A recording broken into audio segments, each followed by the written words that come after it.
Hello everyone, welcome to Helios Coaching Himachal. This is part 4 of HP Economic Survey 2021 series, in which we are going to discuss chapter number 5 of the survey.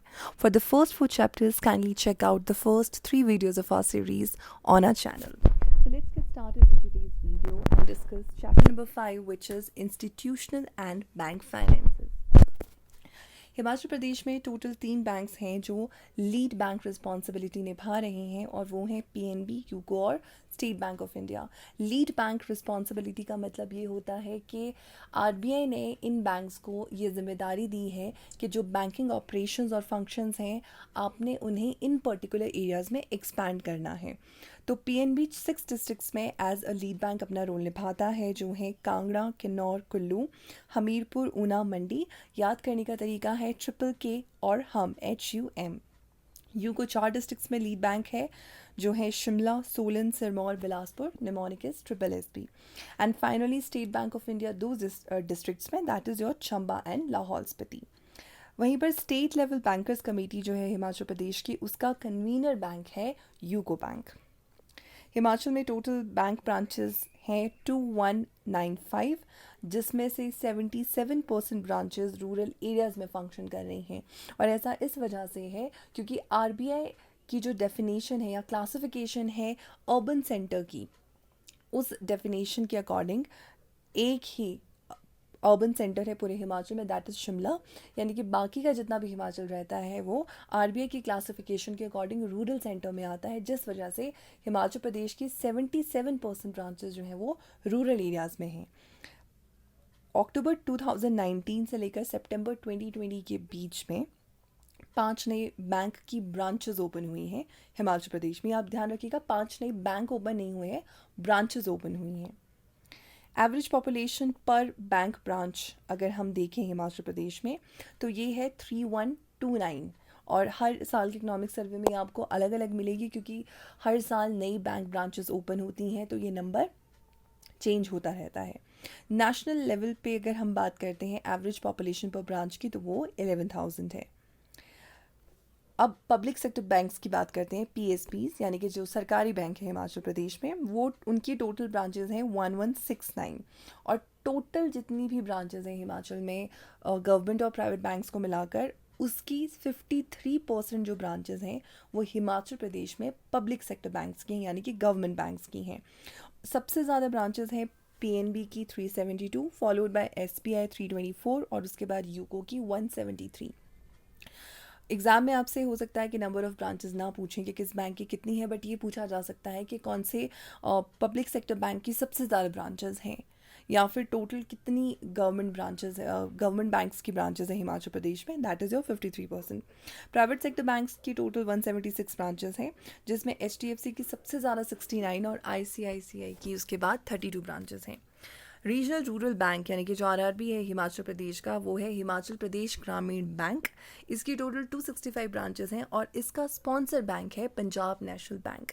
ये question already एक बार के allied exam में पूछा जा सकता है, तो हो सकता है कि इसे दोबारा भी पूछा जाए कि हिमाचल प्रदेश ग्रामीण बैंक का स्पॉन्सर बैंक कौन सा है, तो इसे आप ध्यान रखिएगा।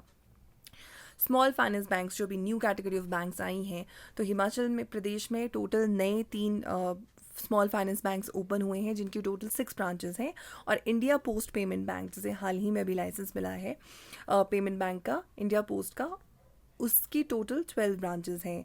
यानी कि हर डिस्ट्रिक्ट में एक एक ब्रांच है इंडिया पोस्ट पेमेंट बैंक की। कोऑपरेटिव सेक्टर बैंक्स हैं टोटल हिमाचल प्रदेश में 545 ब्रांचेस हैं टोटल 545।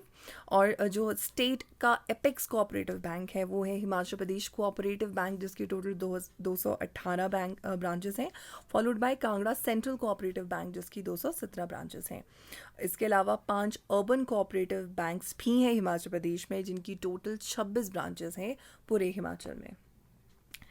HPSCB जो हमारा जो स्टेट कोऑपरेटिव बैंक है हिमाचल प्रदेश का, वो इंडिया का पहला ऐसा स्टेट कोऑपरेटिव बैंक है जो नेशनल फाइनेंशियल स्विच पर रजिस्टर्ड है और जिसकी ATM फैसिलिटीज़ आप पूरी कंट्री में कहीं पर भी अवेल कर सकते हो, और नेफ्ट और RTGS के ज़रिए यहाँ पे आप फंड्स भी ट्रांसफ़र कर सकते हो। नंबर ऑफ़ बैंक ब्रांचेस अगर हम देखें कहाँ पर सबसे ज़्यादा हैं, तो हाईएस्ट हैं कांगड़ा में 423 ब्रांचेस और सबसे कम है लाहौल स्पीति डिस्ट्रिक्ट में 23 टोटल ब्रांचेस हैं। एट प्रेजेंट जो प्रायोरिटी सेक्टर एक्टिविटीज़ को जो लोन दिया गया है इस जो प्रीवियस फाइनेंशियल ईयर था हमारा 2020-21, उसमें 56.14% का लोन जो है वो प्रायोरिटी सेक्टर को दिया जा चुका था। उसके अलावा एग्रीकल्चर लोन्स अगर हम पर्टिकुलरली देखें तो 17.06% एग्रीकल्चर लोन दिया गया है प्रायोरिटी सेक्टर में, जबकि जो टारगेट प्रायोरिटी सेक्टर लेंडिंग में एग्रीकल्चर के लिए होता है वो 18% होता है। तो उसके कंपैरेटिवली 17.06% का लोन जो है वो डिसबर्स किया गया था। और ये जो डेटा है ये डेटा सितंबर 2020 तक का है। अब यहाँ पर आप स्क्रीन पर देख सकते हैं एक पूरा चार्ट है, अलग अलग प्रायोरिटी सेक्टर में सितंबर 2020 तक कितना लोन दिया जा चुका था वो यहाँ पर है, और नेशनल पैरामीटर्स भी इसमें है कि नेशनल टारगेट कितना है। तो आप चाहें तो इस पर इसे अपने प्रीलिम्स के लिए इस डेटा को याद कर सकते हैं। सबसे इंपॉर्टेंट इसमें बेसिकली आपके पास ये रहेगा कि टोटल प्रायोरिटी सेक्टर एडवांसेस कितने हुए हैं। 56.14 टोटल हुए हैं, जबकि जो नेशनल जो क्राइटेरिया रखा गया है वो है 40%, यानी कि टारगेट से ज़्यादा अचीव किया जा चुका है। ये मेन जो फिगर है वो आपको याद रखनी है, बाकी चाहें तो आप वो भी याद रख सकते हैं। अब प्रधानमंत्री जनधन योजना कुछ स्कीम्स की बात करते हैं। तो इस स्कीम के अंडर सितंबर 2020 तक जो है वो total 16.03 lakh accounts, Jan Dhan accounts जो है वो खोले जा चुके थे। ये क्वेश्चन पूछा जा सकता है कि कितने अकाउंट्स खोले जा चुके हैं already. Now let's discuss some of the micro insurance schemes जो सेंटर ने लॉन्च की हैं। तो सबसे पहले प्रधानमंत्री सुरक्षा बीमा योजना, ये जो है एक लाइफ इंश्योरेंस स्कीम है। एक्सीडेंटल डेथ अगर होती है किसी की तो उसके लिए 2 लाख तक का कवर इसमें मिलेगा। और इस जो स्कीम है इसमें इन्वेस्टमेंट करने के लिए आपकी एज जो है वो 18 से 70 वर्ष के बीच में होनी चाहिए, और 12 रुपये का हर साल इसमें प्रीमियम भरना पड़ता है। अगली स्कीम है प्रधानमंत्री जीवन ज्योति बीमा योजना। ये भी लाइफ कवर है। जो प्रीवियस स्कीम थी वो एक्सीडेंटल डेथ के लिए थी, और ये वाली जो स्कीम है वो किसी भी कारण से अगर डेथ होती है तो उसे ये कवर करती है। इसमें 2 लाख रुपए का कवर दिया जाता है। इन्वेस्टमेंट करने के लिए एज ग्रुप है 18 to 50 ईयर्स, और इसमें जो प्रीमियम भरना पड़ता है वो है 330 रुपीज़ का हर साल। एक माइक्रो पेंशन स्कीम है अटल पेंशन योजना, जो अनऑर्गेनाइज्ड सेक्टर के लिए है, और इसमें जो 18 से लेकर 40 इयर्स तक के जो लोग हैं जो अनऑर्गेनाइज्ड सेक्टर में एम्प्लॉयड हैं वो इस स्कीम में इन्वेस्ट कर सकते हैं। अलग अलग इसमें पैकेजेस हैं, उसके अकॉर्डिंग जो इन्वेस्टमेंट किया जाएगा उसके हिसाब से बेनिफिशियरी को 1000, 2000, 3000, 4000 या 5000 तक की पेंशन मिलेगी after the age of 60 years, यानी कि जो एक एवरेज रिटायरमेंट एज होता है। इसमें इस स्कीम में सेंट्रल गवर्नमेंट का कंट्रीब्यूशन रहेगा 50%, यानी कि जो बेनिफिशियरी जितना इन्वेस्ट कर रहा है उसका 50% सेंट्रल गवर्नमेंट डालेगा, और 1000 रुपये पर हर साल का जो है वो 50% या 1000 रुपये जो है वो इसमें जाएगा। स्टेट गवर्नमेंट भी 50% कंट्रीब्यूट करेगी, या फिर 2000, दोनों में से जो भी कम होगा वो स्टेट गवर्नमेंट इस स्कीम में कंट्रीब्यूट करेगी। अगली स्कीम है प्रधानमंत्री मुद्रा योजना। मुद्रा stands for micro units development and refinance agency banks. ये क्वेश्चन डायरेक्टली एग्जाम में पूछा जा सकता है कि मुद्रा की जो है वो आप फुल फॉर्म बताइए, तो आप इसको याद कर लीजिएगा। ये माइक्रो एंटरप्राइजेस के लिए स्कीम है जिसके ज़रिए माइक्रो एंटरप्राइजेस को क्रेडिट दिया जाता है 10 लाख रुपए तक का। और अभी इसमें 2020-21 का जो फाइनेंशियल पीरियड था उसमें टोटल 304.18 करोड़ तक का जो लोन है वो दिया जा चुका था up to the period of September 2020। Stand up India जो स्कीम है, और ये स्टैंड अप इंडिया स्कीम है नए एंटरप्रेन्योर्स को एनकरेज करने के लिए, और इसमें लोन दिया जाता है नए स्टार्टअप्स के लिए 10 लाख रुपए से लेकर 1 करोड़ तक का जो है वो लोन दिया जाता है।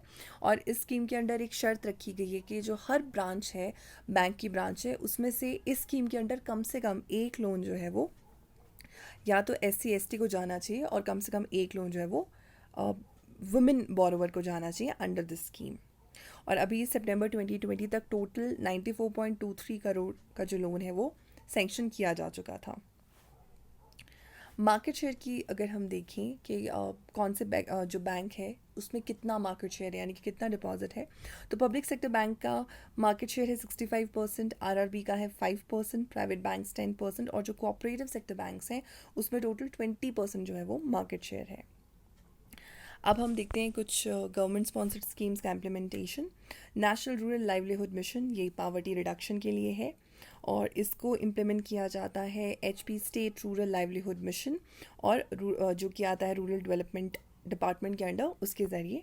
अगली स्कीम है प्रधानमंत्री एम्प्लॉयमेंट जनरेशन प्रोग्राम।